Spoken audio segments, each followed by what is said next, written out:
Voltamos a apresentar o programa Uma Questão de Fé. Minha gente, vamos continuar por aqui porque essa questão, Pablo do céu, às vezes a gente se pega também questionando isso. Jesus virá para julgar os vivos e os mortos, mas também entendemos que assim que a pessoa morre, ela já tem o seu julgamento. Certo, Pablo? Certo. Então isso. as duas coisas não batem. Ou bate e a gente é que não tá conseguindo entender humanamente essa coisa. Bate a gente que não consegue. Às vezes é bastante informação e conhecimento. Até um pouco antes, quando o Paulinho falava de escatologia, o termo escatologia, ele aborda várias situações, né? Porque o que o Paulinho falou como fim dos tempos seria mais especificamente a escatologia coletiva. O que não necessariamente todo mundo vai estar vivo para ver, né? Todo mundo vai presenciar, mas alguns já na glória, enfim. Porque a escatologia também nos remete à morte, né? É legal falar porque a gente fala de fim dos tempos, a pessoa, eu não vou ver isso não, mas você vai morrer, meu amigo. Você não vai ficar no museu. Diz que a palavra vem do grego eschatos. Isso. Que significa extremos, último, fim. Então, exatamente. Então a coletiva diz respeito ao fim dos tempos, a ressurreição da carne, o juízo final e universal. Mas ela também diz respeito à morte, que é o meu fim, e aí o juízo particular de cada um. Então, a nossa igreja nos ensina dentro desse tema que com a nossa morte vem imediatamente, olha que termo legal, porque a gente vai em velório, né? E às vezes fica aquela coisa, será que tá aqui, será que já foi? Morre e já vai. Assim que a vida corpórea tem o seu fim, a alma se separa do corpo, né? E aí você tem um juízo particular. É nisso que a gente acredita. Então, até porque algumas pessoas ficam, e realmente essa impressão ou essa imaginação de que a gente morre e fica em algum lugar esperando alguma coisa, causa uma angústia, não causa? Causa uma angústia terrível.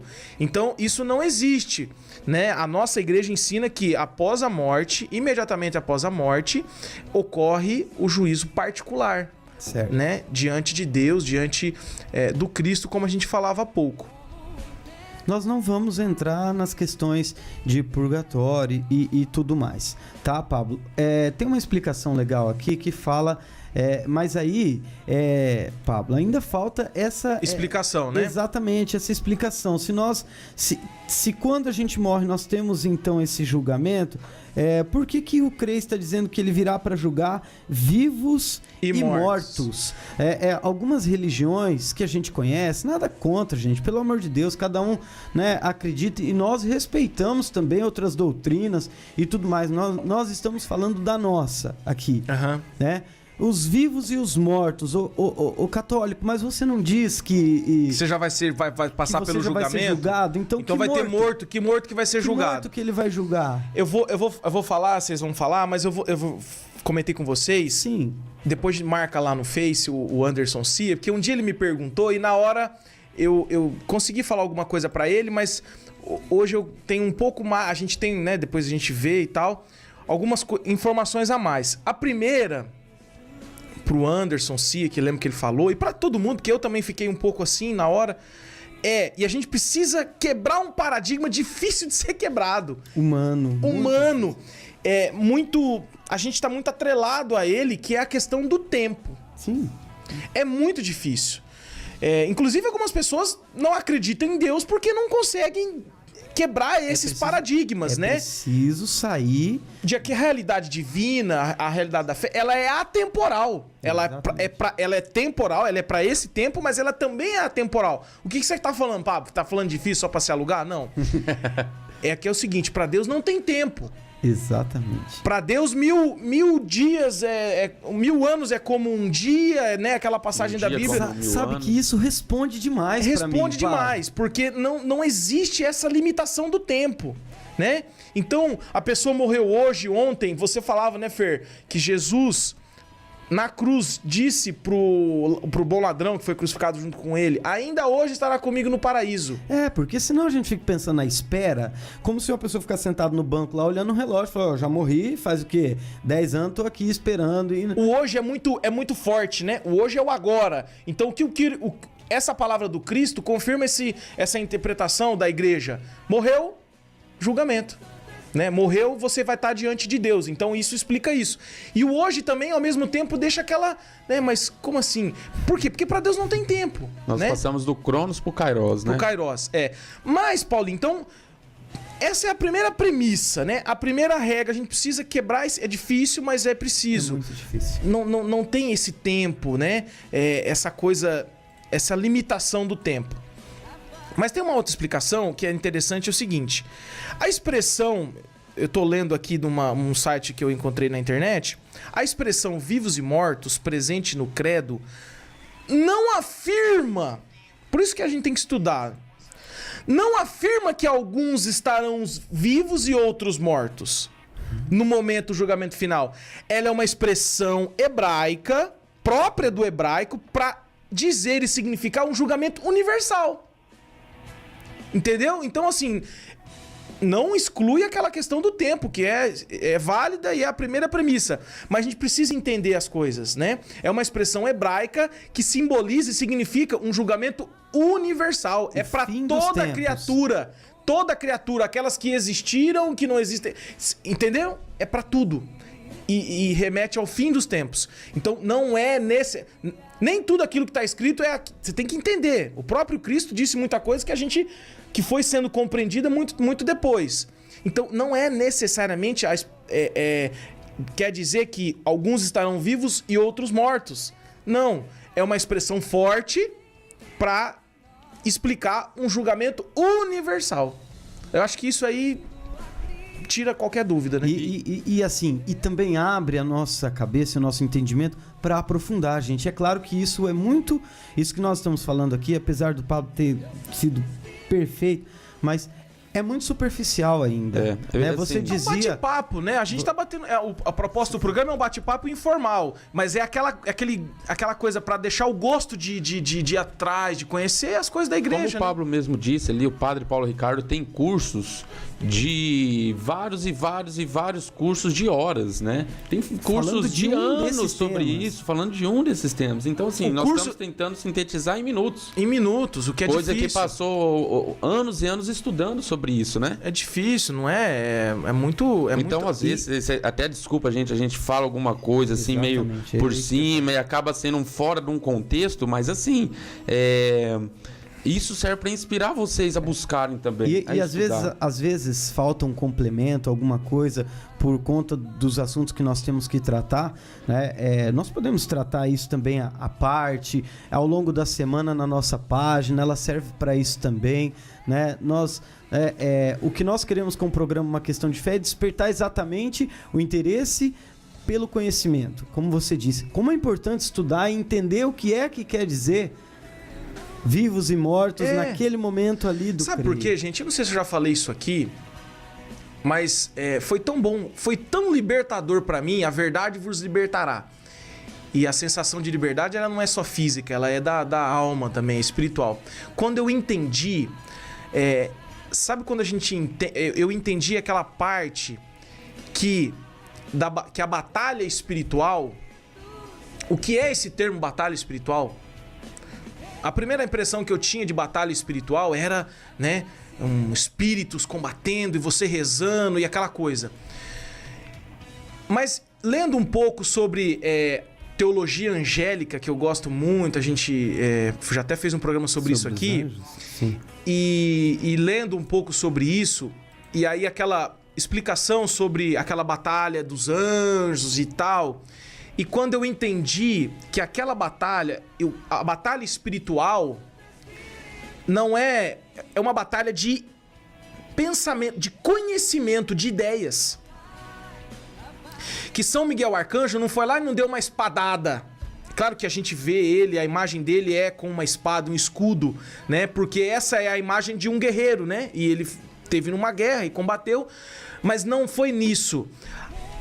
A arma de São Miguel Arcanjo foi o amor. Porque quando Satanás começou a se rebelar contra Deus, São Miguel levantou, e quem como Deus, né? Então, assim, remetendo ao amor de Deus, ao poder de Deus. Então, tudo isso no plano do espiritual e do conhecimento. Por que a gente está falando aqui que é importante estudar? Porque se você não estudar, meu amigo, você vai ser levado por quem estuda. E por quem estuda coisa boa e coisa ruim. Então, ir atrás de saber, de entender, você entra nessa batalha de começar a entender as realidades espirituais. Porque o que é espiritual não diz respeito só à oração e a espíritos. O espiritual é aquilo que não é o não material. Então, quando a gente está aqui falando, conversando, isso aqui é espiritual, né? Ideias e conhecimento. Então, a gente precisa conhecer isso, meu Deus do céu. Isso é a nossa fé. Isso é a nossa fé. A gente precisa conhecer isso para não ser igual uma folha ao vento que vai para qualquer lugar e a qualquer hora. E a partir do momento que nós estudamos tudo isso, nós vamos entendendo que tudo isso é conveniente para nós. Como que eu posso dizer assim? Tudo isso que Jesus nos pede, tudo isso que a igreja nos pede, nos diz e que nós professamos tem coerência, né? Senão nós vamos passar de uma fé fria, de um negócio superficial e ficar cheio de dúvida e vai abalando a nossa fé e tudo mais. E nós, a partir do momento que nós entendemos que tudo isso tem conveniência para o nosso bem, é conveniente para a gente, para o nosso bem, para a vivência, aí nós vamos tornando os cristãos verdadeiros. Né? Porque eu dizer que eu sou católico, eu posso ser católico, mas nem sempre sou cristão. A gente precisa separar isso. Existem coisas de muito difícil entendimento ou até impossível, porque foge da nossa realidade. Deus é um mistério. Mas a nossa igreja não tem coisa dúbia, maldito, né? Mal explicado. Dentro das relações e das ações humanas, a nossa igreja, pelos dogmas, pelos seus doutores, pelo seu magistério e pela sua caminhada, ela tenta resumir e simplificar todo esse mistério divino de amor da forma mais simples possível. É claro que tem coisa que foge, Pablo. Sim, e a gente precisa... porque senão... então tem que estudar, então vamos dissecar Deus aqui, né? Pegar um bisturi, não é isso. Não é uma coisa obscura. Existe uma frase no catecismo que é fantástica, cara. E aí a Igreja Católica nesse ponto é maravilhosa porque ela soube entender isso. Que diz assim, Deus é mistério. O pessoal que está em casa, a gente estuda, mas ele vai sempre ser um mistério. Inefável, insondável. Mas, porém, todavia, contudo, nós somos criados por ele, a imagem dele. Certo? Então nós temos essa centelha divina. E aí o catecismo tem uma frase que diz assim: o homem é capaz de Deus. Então a nossa inteligência, mesmo sendo limitada, ela pode ser desenvolvida e amadurecida e buscar esse Deus. Não vai encontrá-lo na sua plenitude porque ele é infinito. Mas esse esforço humano de buscar que é o gostoso. E conhecendo essas coisas maravilhosas. Gente, é fantástico isso. É prazeroso, né? É inexplicável. É uma coisa que não tem fim. É libertador, como eu disse, o dia que eu percebi isso, né? Eu tenho que rezar, claro que eu tenho que rezar, joelho no chão, terço na mão, oração, eucaristia e tal. Mas eu preciso estudar.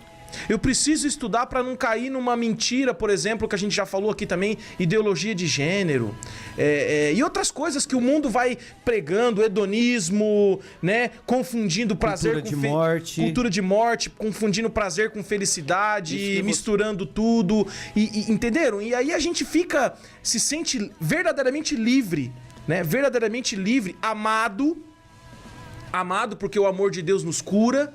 Esses dias eu falava com uma pessoa, né? A gente percebe tanto isso. As pessoas vão se afastando de Deus e se perdendo no mundo e se afastando do amor de Deus. E a pessoa que não ama Deus e não vive nesse amor fica mendigando o amor de qualquer coisa no mundo aí. A gente vê tanta pessoa sofrendo por isso. Exatamente por causa que ela não sabe dessa busca que você disse. E ela tá buscando em outros lugares onde ela vai encontrar. Por isso a importância do conhecimento, de saber o que é pecado, o que não é, agradar ou não a Deus. Uma palavra aí que resume tudo: libertador.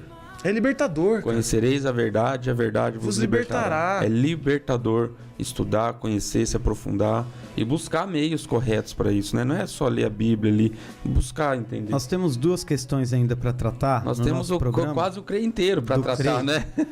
Que é a remissão dos pecados e também a carne, que também é uma discussãozinha, a ressurreição, né? Da carne. A ressurreição da carne. Nós vamos fazer mais um intervalo. É rapidinho de novo, é 1 minuto e 40. Você espera aí que a gente volta para falar da carne. Sabe por quê? A remissão dos pecados, nós falamos bastante lá na confissão, no sacramento da confissão.